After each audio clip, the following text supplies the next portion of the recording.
hello to all. Oh, God. Little fellers, we're back with Kenny once again. Yes. Today we have a cool deck profile for you guys. This is the deck that top 8'd. Yeah, somewhere 6th, 7th, or 8th. Yeah, I assume he got. No, where did we go? Oh, Ohio. Ohio. Columbus, yes. The Ohio Open. Yep. And our friend Z topped with this list, but this is the same list that you worked on, and you also played the same list, right? Yeah, so kind of the backstory for this list is I was really dead set on playing a very aggressive list after Palm Springs. I felt like going out of the launch event and into Palm Springs and even after Palm Springs that a lot of decks in the format are very willing and kind of enjoy going, okay, I'll go first, I'll play a Nexus and I'll pass. And I basically always just want to take advantage of that. So that was my plan. And then I went to a locals where our buddy Z was playing. And he was playing Fable Beast with Dual Eagle. Dual Eagle is a very good card. I want to take a look into that. So over the next, I think it was like 3 weeks since then, leading up to the event, I worked on this list exclusively. We tested when we could. I tested with Wes, of course, and our buddy Sean. Made a lot of changes and adaptations based on what we thought the expected meta was. The list came a long way from there, and I think it is probably the best yellow deck to take into the current format. I think the Spellslinger yellow deck did do better, but these are my opinions. So yeah, Buddy Z ended up getting top 8 with the deck, and I think I got like 82nd or something. I was 5-1, and then I just plummeted. So, yeah, and both Z and Kenny were on camera, and they smashed their opponents. So absolutely shredded them. I think he played against Purple, and I played against Pterosaur, and neither game was close. Awesome, let's get right into the deck then. Yeah, so I got it kind of broken down into segments. Just let me know if the cards are in the right place. So this is a Fabled Beast deck, but I think Fabled Beast has a lot of meanings. We're basically trying to maximize on the best Fabled Beast cards and then use Phantasmal Paradise, which we'll get into, to generate value over the course of a game. Starting off is the 2-drop engine. So Flying Turtle is the best 2-drop in the deck just because it is a Fabled Beast, has the 1 reduction, and it can draw you a Fabled Beast, which is insane. Works very well with Airavatah, which when it dies can get you a Flying Turtle and then draw a card. So it's a lot of pluses there. And then Freezstal kind of supplements all of this, where you can block with a Flying Turtle, draw a card, then block with a Freezstal, draw a card. Or if you are on the front foot, you can just play a Freezstal, attack with a Freezstal. If they block and kill it, it dies and draws 2 cards. And then you can attack with the other Freezstal. Sorry, Joe. Yeah, and then same deal with Airavatah. You know, they attack, you block with Airavatah, you get back your Freezstal, you block with Freezstal, and you draw a card. This is basically just a resource engine loop. From there, we'll go into the more generic Fabled Beasts. These you are just playing because they have the Fabled Beast tag and they're the best in their category. That includes Gembeast Carbulc. With 2 reduction, it's a 1 and 1 to sustain for a 3k, which is bad, dies to Burning Force. But for 1 and 2, it's 4k, survives Burning Force, and draws a card off Phantasmal Paradise. Gale Yale, same deal, 2 and 1 for 4, doesn't die to Burning Force, and then can get bigger as the game progresses. And then we also played, I think Z played 2 over the 4th Carbuncle. I opted for 1 just because I wanted less bricks in the deck, but Phantasmal Beast King Liin. When it ETBs, for each Fabled Beast you control, you can target a spirit your opponent controls, and they become level 1 until end of turn. So the idea with this was it combos with Dual Eagle, where you can play this. All your opponent's creatures are level 1. Level 1 creatures or spirits cannot block anything with Blessed if you have Dual Eagle at core 3 or level 3. So it's just unblockable. It's a much more efficient Derm Dyna finish. And then all of these cards also can be drawn by Flying Turtle and draw a card when you play Phantasmal Paradise. Next up is the reason to play the Fabled Beast engine, and that is because the best cards in your deck happen to be Fabled Beasts. That's Hippocamp and Dual Eagle. These are Fabled Beasts, but they have Blessed, which is the most important thing.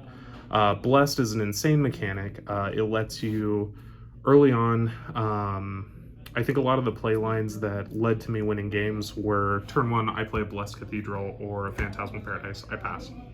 My opponent says, okay, you led with a Nexus, I need to take advantage of that or you're going to outvalue me. I'll play 2 or 3 guys, I'll attack you. You go, cool, go to your turn. You have a lot of mana now, and a Nexus. You play a Dual Eagle, a Hippocamp, or 2 Hippocamps. You gain the life back, and you're presenting pressure on board. And you can just do it again and again. And especially with Dual Eagle providing evasion at level 3, even if it's not on board, your opponent has to play around it going into your turn. If they leave creatures at 1, they're always running risk of them just being swung over by Dual Eagle and a Hippocamp to put the game too far out of their reach. I think the big thing about Blessed that I wasn't really sold on Blessed at first because you can attack, but basically if you attack with it, you are getting rid of your blocker and you gain your life. So it's like net neutral, as if I had to play around that blocker anyway. Yes, but they're at 1 less. Yes. But the main thing is, if you can attack, gain your life, and have your draw into your ice shield, then you're just positive. You're Bing shilling. Yep. Or if you just play them, you attack with those only ones, you get the life, and then you have a bunch of like little Fable Beasts that are on the back end that can just block, like Freezstal's or Airavatah's. You're netting every time, which is insane. Is that the last Fable Beast that you play? That is the last Fabled Beast I play, but I did forget as well as part of the Blessed package is Arcana Knight Hex. I probably should have played 4 of this guy over the 9-drop, to be honest. This guy was insane all weekend. With the 3 reduction being a 1/1 for 4, which is out of Burning Force range, and just being able to slam this and a Dual Eagle or a Hippocamp in the same turn to take your opponent by surprise, and suddenly you're up a life and up a card. That's just insane in this game. Like, card advantage is everything, and being able to out-tempo is insane. I think the 1/1 being 4,000 is just such a huge tempo swing. It feels like 4,000 is a huge breaking point. Yes. Currently in the current meta, and also 5,000 is a pretty big break point for stuff like what's it called, Bullet Ray. Yeah, and I was going to say that as well. At level 3 going to 6,000, that blocks Bullet Rays, that blocks Dilafuzas, blocks everything, and it also trades with Dino Man. Does it block Dilafuza? Dilafuza is like 8,000, right? At 4K. Oh, at 4K, but yeah, at 5K you can block that and survive. But yeah, like 5K and 6K are like the big breakpoints. Like 5K is where you're like kind of trading, and 6K is when you're blocking efficiently and not losing your guy. And being able to do that for just 3 cores is really nuts, especially with how you can generate cores. Yeah, the levels seem great, and also just 3 reduction just seems like a way better vanilla. Yes, yeah, I think it's probably one of the best yellow creatures in the game currently, and that's also because of how good Dual Eagle is. The last spirit in the deck is what we kind of worked on the week going into the tournament. This is what we believe changed the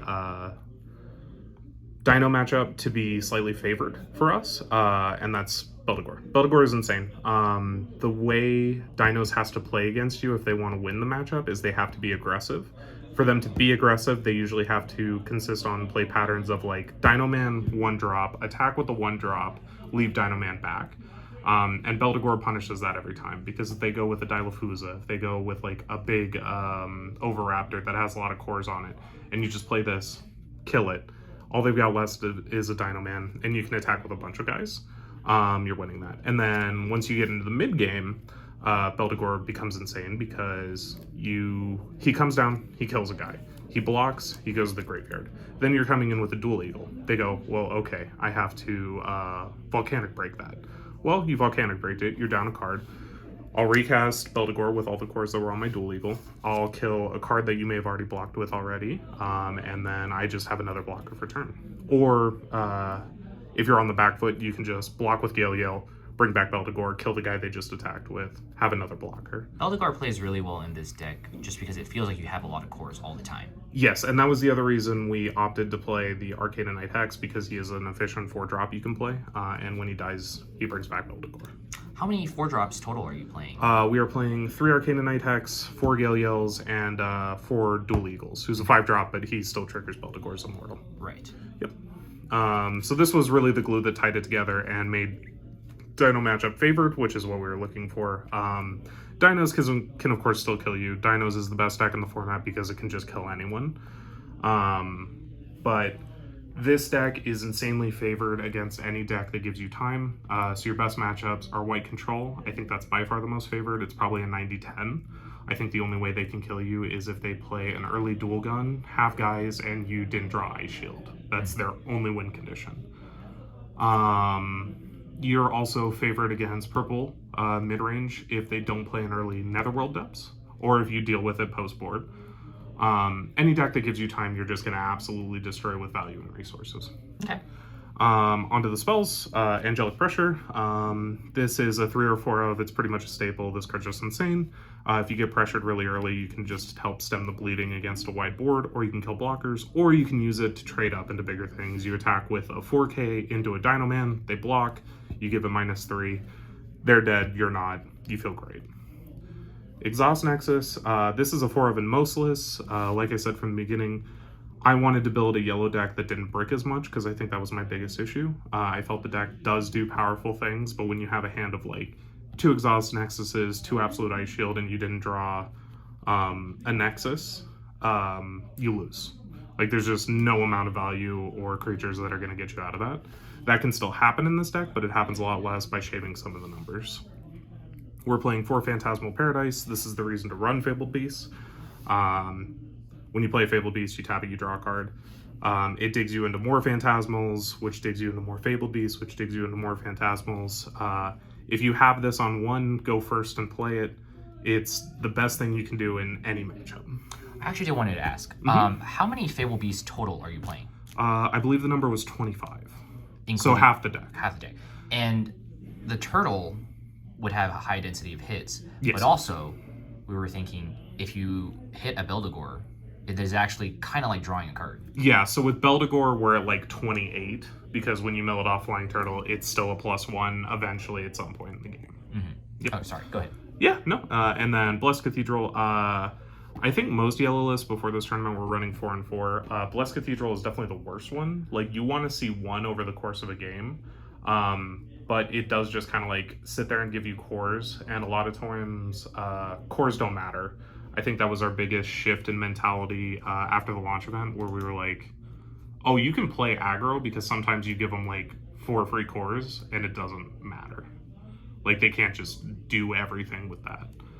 And it's the same deal with Blessed. But one over the course of the game, just to put you ahead on cards and mana, is very good.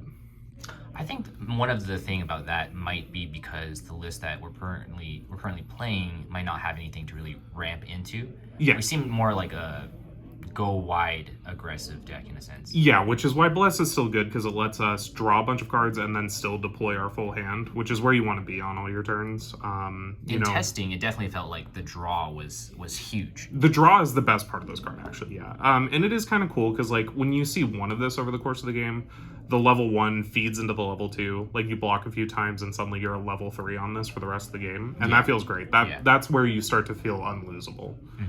Yeah, and then the last card is Absolute Ice Shield. Normally a 4 of, we went with 3. This is a card for this kind of matchup where you probably want to see 1 just to bridge you into the mid game, but you don't want your hand to be dense with them.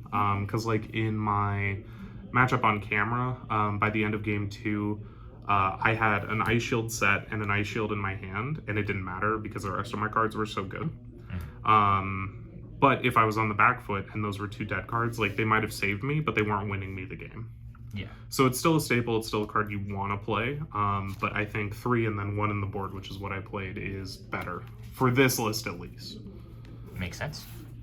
The other thing to consider, too, is dinos can play 4. The decks kind of operate on the same axis, but dinos can discard the Volcanic Canyon. Yeah. And we don't really have that option. Like, if we draw them, they're basically in our hand. We don't get to, like, trade them for other cards. They also just have direct draws with Star Blessed, meaning they just randomly can draw more cards than... And we have, like, so many ways to draw cards that our hand is basically always going to be dense if we get to the mid-game, so... Yeah, and then for the sideboard, we went pretty simple with it. 2 Alice, this card is good against red, but finding the spots for it main board were tough just because she's not a Fable Beast is the main thing. But she is still a very good card in certain matchups. So we wanted some amount. 2 in the board was what we settled on. The 4th Ice Shield. Basically, I think the only matchup I would bring this in against is like mono white aggro, or any kind of like very go wide slanted deck. Like maybe the curse aggressive decks, I might bring it in. But I don't think I brought it in all weekend. But I also didn't play against white aggro, which is what it's there for. 2 Counter Sword. This is for Nova and Purple. I think everybody knows what this card does, so why it's there. 2 Core Drain. This was a card we came upon a week before testing in the sideboard and was absolutely insane. Sometimes you get a reduction with Beldegor, which is pretty cool, but most of the time, like, you're happy to pay 3 to kill a Gigano that just attacked. And that's like its full roll. We did also bring it in the Yellow Mirror just because it does very cleanly kill Dual Eagle. And also that's something kills you want. Alice. Also kills Alice for the non-yellow or for the non-purple decks that play this. Yeah. So I think yellow and red were the main matchups I brought this in. White just has like too much armor, and like the cards that are big and they play usually go to 4 cores, so it just doesn't matter. Like Elk usually sits at 5. Mammoth Graveyard usually sits at 4. So. Yeah, true. And then 3 Burning Force. This is for the Mirror and for Purple. Mirror is obvious, like we want to be able to kill their Nexuses and keeps our own, and we can also kill a Freezstal and another 2-drop during main phase so they don't get the triggers. For Purple, you have to kill Netherworld Depths. If you are playing the game and you don't kill a Netherworld Depths, you are basically dead in the water until you kill the Netherworld Depths. I think that card is just too hard to fight through with a strategy like this, because you want to be blocking to generate value, you want to be swinging wide to generate value, and check for ice shields, and Netherworld stops you from doing that efficiently. Because every time you send like a little fella in and they block, they're also drawing a card. So they're staying even when you suicide with Freezstalls, they're staying even when you're trading into Beldegors. So yeah. Netherworld Depths on site, have to kill it. I also use this to kill like motherships, so they didn't get the trigger, which was pretty cool in that matchup. But yeah, sideboard I'm very happy with. Main board, I don't think I'd change anything. I don't think 2 of the 9-drop would have helped me in any of my matchups. Yeah, I noticed that you were not playing the big Fable Beast anymore. The God Behemoth. Yeah, with the change that we made, because we're only playing 8 total 2-drops. We also shaved on Airavatahs for that reason. The reduction doesn't happen as much. And like I said, we wanted all of the cards in the deck to do something at any point in the game where we drew them, which is the idea behind like it being brickless yellow. The 9-drop is probably the only card that was a brick and sat and rotted in my hand in a lot of games, but it's also like so good at ending the game that it was worth it to me to just play 1. And I think it's a better finisher than God Behemoth 2, because with Dual Eagle, it's an immediate, okay, unblockable. I also won a game with it without Dual Eagle. It has a 2nd level, where if you have 3 2-drops, it is just unblockable for the turn. And they were 1 and I killed them. Oh, so. Nice. Okay. That's the deck. All right. Well, thank you for chatting with us, Kenny. Yeah, absolutely. And I'm not qualified for the Pro Tour, which I'm very sad about, but I'm still probably going to be working on yellow for Wes and everybody, just to see if it is going to be viable for the event, and I do have some ideas going forward, so I don't know. Maybe Wes's top 8 Pro Tour deck tech will be a yellow list that I helped with, hopefully. Oh man, I guess now we have it on camera, so now I have to do it. It's true, now you gotta do it. All right. Bye guys. Yep. Thanks, Kenny. Yeah.